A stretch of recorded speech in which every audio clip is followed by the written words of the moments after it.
Winning day. A lot of credit to Michigan. Obviously, they're a tremendous football team. Really couldn't stop them today. Methodical, converting third downs in the run game, some fourth downs early, some big plays. The early turnover did not help.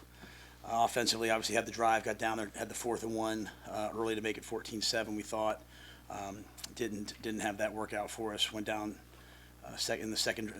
first drive of the second half. Did not get points there, and then wasn't for that late touchdown. So I thought they're an excellent football team. Played really well. We obviously weren't good enough today, so we have a lot of work to do. With that, I'll take your questions. Did you envision, this is the way I saw it, getting pushed around on defense early like that?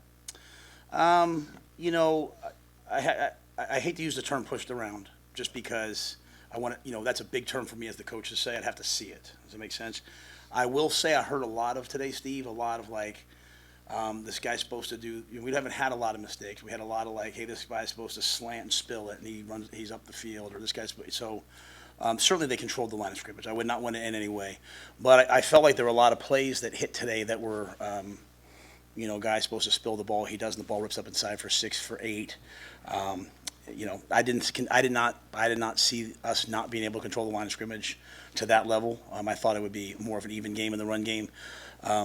But when I say push, I have to be careful about being emotional in this moment, right? I have to go back and watch the tape because my history with these things has been you hate these kind of losses. They all count the same, but they hurt. When you have that type of a loss, to go back and watch the tape and make sure I deal in truth and see what I see. See what exactly there. I was disappointed. I thought their quarterback made some excellent throws in man coverage. We were all over the guys and they made plays. I don't think we had enough pass rush at times. So there was a lot of things today defensively that just didn't go our way. Starting with Deshaun getting hurt on the first play, and guys having to, Tommy having to go over and play full time. So a lot of things happened that we have to get corrected. But we got to see. The good news is we got to see probably the best run game, and we got to see what exactly it looked like, and people will probably copy a lot of that. So Tony and his guys have a lot of work to do to correct those things. Coach, what about the 4th and 1, going under center opposed to going in shotgun? Yeah, no one's converted really against them in 4th and 1. So we ran quarterback sneak from the gun. I think Heinrich just maybe panicked. I thought we knocked him off the ball. If he just ran his feet, I think he was going to get it. I think he tried to jump a little bit, and that prevented him. That's a situation on 4th down where he could reach the ball too. So they're excellent. They stopped Rutgers last week, 4th and 1, 4th and 2. They're excellent short yardage defense. I mean, there's a reason why they're put together the way they are. Thought we had a good play. Thought we knocked it back. I thought this was a real growing day for Heinrich. I'll just say that. I think even the 1 third down, he called the wrong play. We had a false start. We had a shift, and you guys have seen me be very stoic when you guys ask me about him, and it happens to a lot of quarterbacks. You go out there, the first time you go out there to play, you're just playing and you're having fun. At the end of the Colorado game, you come in against Northern Illinois, you're just having fun playing. All of a sudden now people all start talking about you, and you start trying to do a lot. Next thing you know, you're trying to be Tom Brady, trying to be the quarterback. I see this, I see that, and I think we just coached them through that game of hey, just go out there and play. Be Heinrich, be the guy who's out there running around playing, having fun. So I was happy to see him play throughout the game, but I thought that was an instance maybe where he could have got it. But I'll look at the tape. Maybe it was a bad call. We'll have to go back and take a look. It looked like they came in with a lot of determination. Maybe they, for whatever reason, you think you matched their intensity? I think they're a really good team. I think I don't want to sit here right now and say that our guys didn't want to play hard. I don't think that. I think that would belie who they are and the team that they are. They're the number 2 team in the nation. Played in a lot of ball games. They didn't play great last week. I'm sure. I kind of alluded to it the other day with you guys. We were the number 1 rush offense and rush defense in the Big Ten going into here. He was going to come out and try to run for 300 yards against us to send a message. You don't stay the big dog in the Big Ten without sending those types of messages. So I don't know that it was an intensity. I don't know. I still think our guys are trying to figure out if they're good enough to play, sometimes to play these teams. I didn't feel us necessarily, Steve, cutting loose and ripping and, going, attacking them. And that's kind of where we have to get to be quite honest with you. I addressed the older guys after the game. I addressed the younger guys after the game because the younger guys will play these guys again. There's only one way to play these types of games and win these types of games, and that's to attack. But I don't want to belie who they are. They're really good. How'd you feel just on the sideline with the way that your guys reacted as the first half went on? Because you haven't been through a first half like that where it got out of hand, or close to out of hand. What did you think about their reaction emotionally, physically? I can't really say until I got to the locker room. We got to the locker room. I certainly challenged them. I challenged them in that everything happens for a reason, and so down 28-0, maybe you come back and win and it's a storied game no one ever talks about again. Maybe you lose 40, whatever we lost to, 45-7, and you find out a lot about the guys playing for you. You find out a lot about maybe there's some things that we can do. Like we found out Fleeks can, we put Fleeks in and he hit that ball. Like, all right, maybe Fleeks needs to play more. So, we found some things in the passing game that worked out for us. All right. So I always just feel like you hate these moments, but you can't waste these moments, right? You can't sit there and feel sorry for yourself and say, well, let's just move. Like, I can't say, hey, let's just get ready for Illinois. We have to get ready for Illinois, but we have to identify what happened and why, and fix it. So I didn't feel like our guys weren't responding. I think they were a good team, and I think our guys, if the word's hesitant from the beginning, maybe a little hesitant to go out there and some of the mistakes we made aren't the typical mistakes that we make, and that part was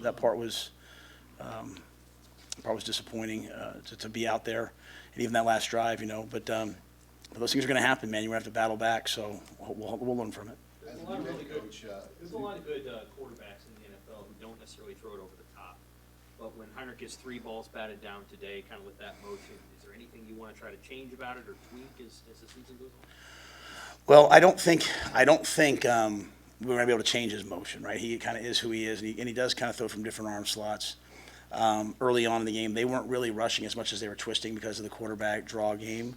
So, the challenge was for him was to keep climbing the pocket. Now, one was batted by a second-level defender, right? So he was on an RPO, and the safety came over the top. And if the safety can bat the ball, you probably should have handed the ball off. Now, I say that without seeing the tape.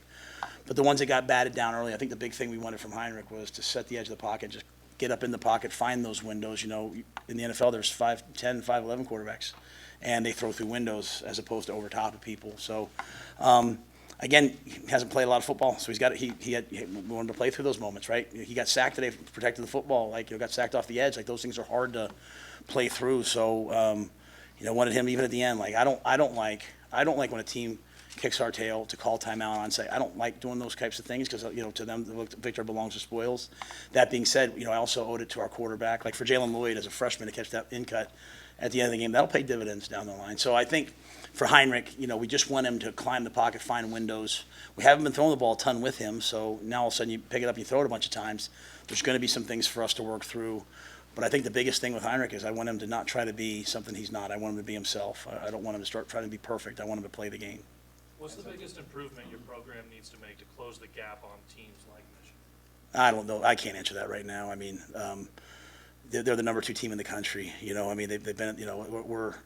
We're not in that conversation right now. So to me, it's just holistic, right? Like I stood on the field at Baylor in 20. I stood on the field and forgive me for talking about another school. But I stood on the field at Baylor in 2017 as they were beating us 59-16 or something. They're throwing balls in the end zone and laughing at us. And I told Charlie Brewer and all those guys, I said, we'll come back here, we'll beat them. And 2 years, we'll beat them the next year. Then 2 years later, we beat them 45, whatever. So we're going to recruit. There are recruits there today. Right? Hopefully they say, like, wow, I can really come make a difference. We're going to develop. We're going to keep coaching these guys. We're going to coach these guys this week.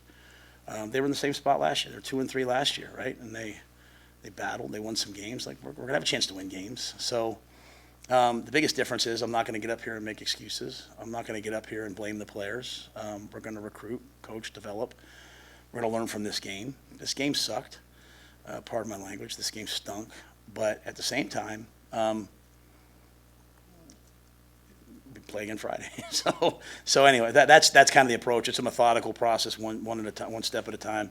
And again, I'll probably watch the tape and I'll see some things, right? I'll see some young players out there playing and say, man, he's going to be really good, and Tony will make the corrections on defense, and we'll keep coming along as an offensive line, and we'll get there. What was Singleton's injury and also Liebentritt's Yeah, Leben Tripp came out of the game last game, hurt his elbow, so he'll be out for a couple weeks. And then I don't know what Deshaun's is. It was his knee. I mean, he got cracked from the side, and maybe his knee got stuck in the turf or something. I don't know, but he was in a lot of pain and was out. So I don't think that I don't think it was.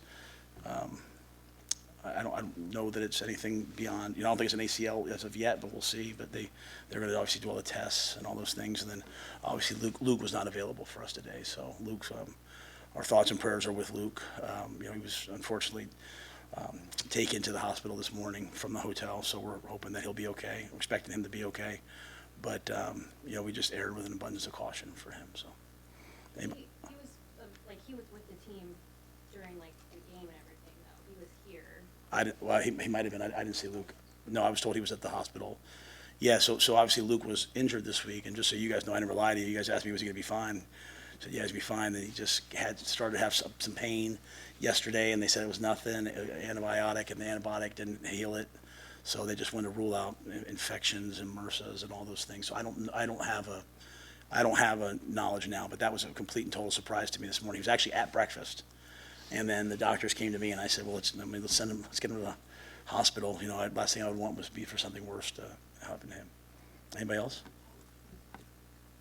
Matt, real quick, how do you keep the guys at least positive and flush this thing, because you got a short week here, and you get your guys ready? Or do you have to say anything? Do they know that? Yeah, I'm not. We shouldn't be real positive about that game. You know what I'm saying? It's an amazing tribute to the crowd that they stayed that long. I mean, I appreciate them very much. We should just learn from that. We should say, you know what? It's a really good team.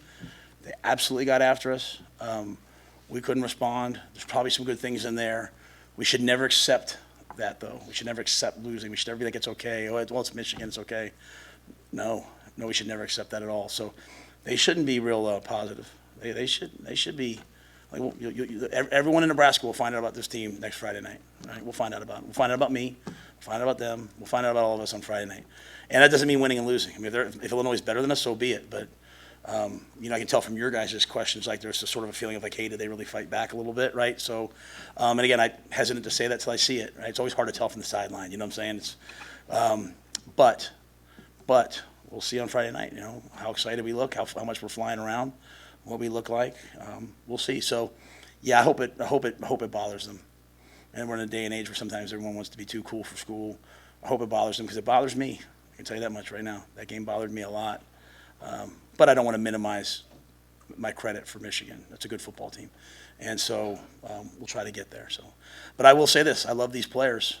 They're great young men, and they all want to win. So there's no, hey, it's their fault. It's all of us. We're in it together. So we'll battle. We'll find out who we are Friday night. So I hope everyone watches. Thanks.